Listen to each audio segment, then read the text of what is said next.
Before we begin competency assessment, I need to verify that all tools and equipment for illustration NC2 are properly prepared and functional. Good day, everyone. May I request everyone to stand up for a prayer? Amen. My name is Loreto T. Amorado III, and I am an accredited competency assessor for the illustration NC2. As a proof of my accreditation, I have here my ID that proves my identity as a competent assessor for this qualification. The assessor received the assessment package from the tester representative.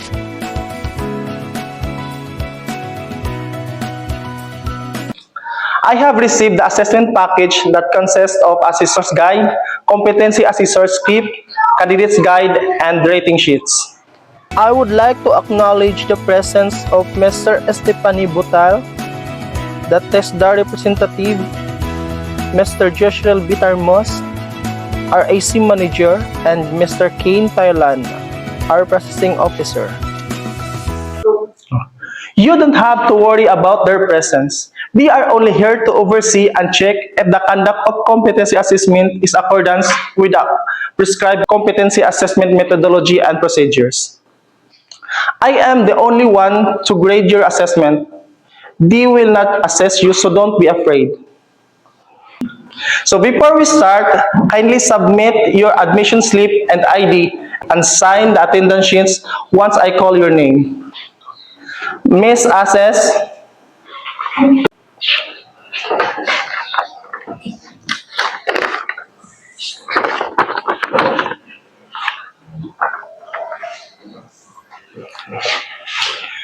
Miss Funaros Kaobe,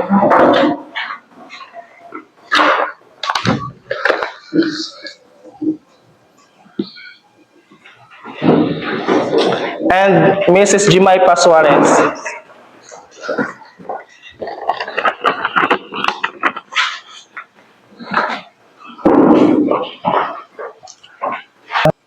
I have here with me your accomplished application form and self-assessment guide. This is an indication that you know how can perform all your units of competency enumerated in this qualification. I would like to welcome you all to our assessment center, Amorado Technical Vocational School. The purpose of this assessment is to determine the level of your competency.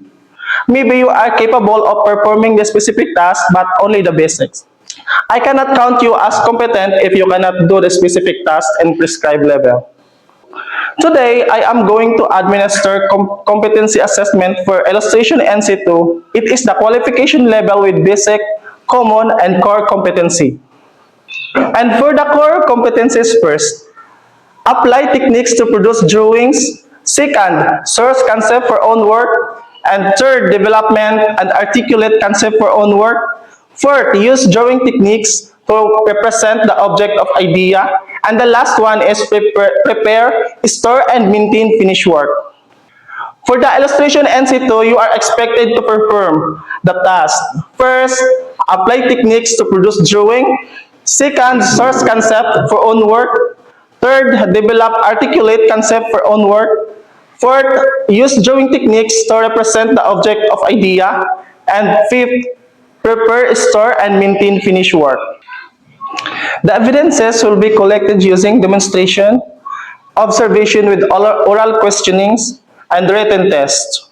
For your personal needs, the comfort room is located both ground floor and second floor of the Amorado's Institute building.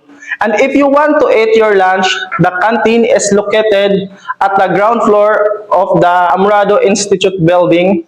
And if you have your own lunch, you can eat here at our assessment area.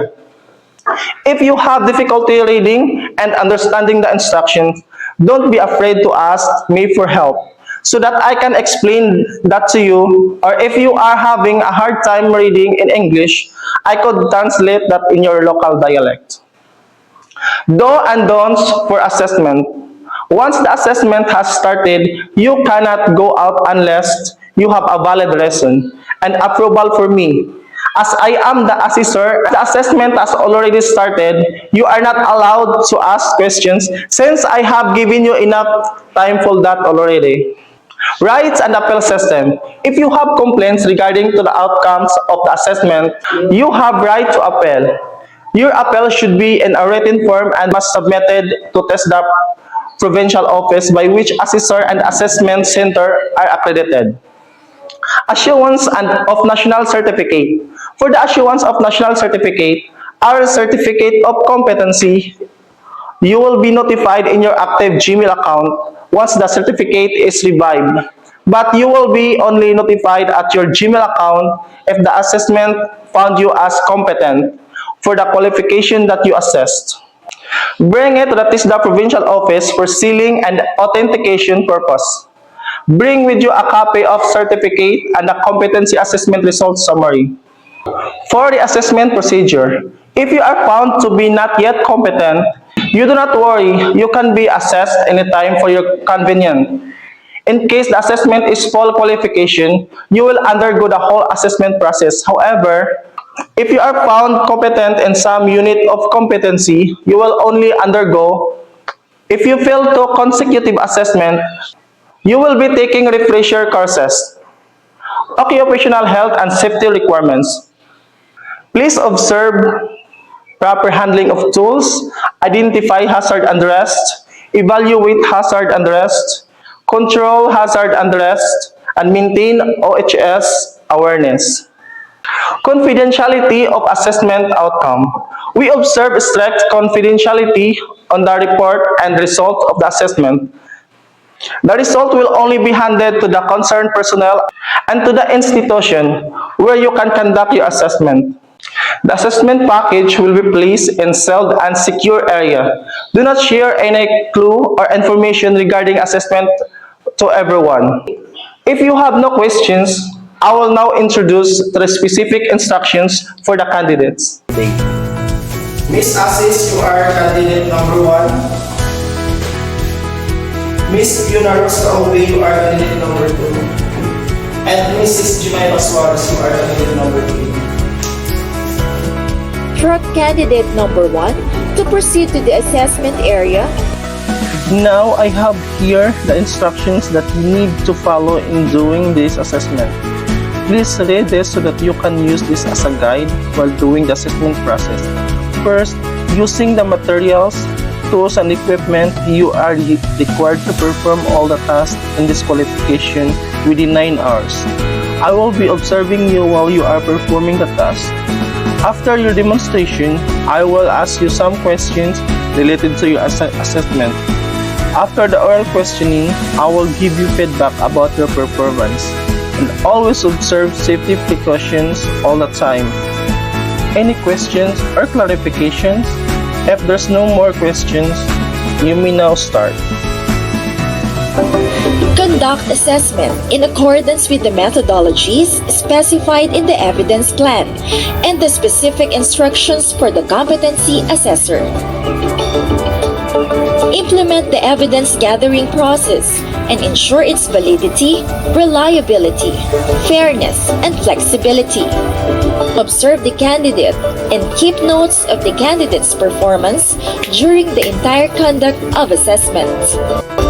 These notes will be used for the provision of feedback to the candidate's performance during the assessment. Collect appropriate evidence and match compatibility to the elements, performance criteria, range of variables, and evidence guide in the relevant units of competency. After the demonstration, the candidate will be asked a series of questions based on her performance. The candidate number 1 is able to answer all the questions asked by the assessor. First of all, congratulations for finishing the assessment, Ms. GDSS. How did you feel about assessment? A little bit surprised, but it is very, very good to us as a candidate. Okay, here is my feedback. I can see that you are fully prepared in taking this assessment, and I observe that you can perform the task just like apply techniques to produce drawings, source concept for own work, development and articulate concept for own work, use drawing techniques to represent the object of idea, and prepare, store, and maintain finished work. This indicates that you are competent in this qualification. You can get your certificate of competency from assessments centered by accomplishing a letter of authorization, submit a photocopy of your valid ID with a specimen signature, and pay the certificate fee of 50 pesos. Congratulations. Thank you, sir. The candidate number 2 will also be able to answer the questions, though some of her answers are incorrect. Miss Finaros Kaobe, congratulations for finishing the assessment. How did you feel about the assessment? It's okay, sir. Okay, here is my feedback about your assessment. I can see that you are able to perform all the tasks and qualification you apply techniques to produce drawings, source concept for own work, development articulate concept for own work, use drawing techniques to represent the object of idea, and prepare, store, and maintain finished work. But I noticed that you are not very confident with doing the assessment. I am very sorry to tell you that you were not able to perform within the standard requirements of the qualification. You have to review, practice the activities related to the competency requirements of the qualification further. You can only come back for a reassessment when you feel confident enough that you have acquired the competence in this qualification. Don't worry, you will only be reassessed on the parts of the activity that were not found not yet competent.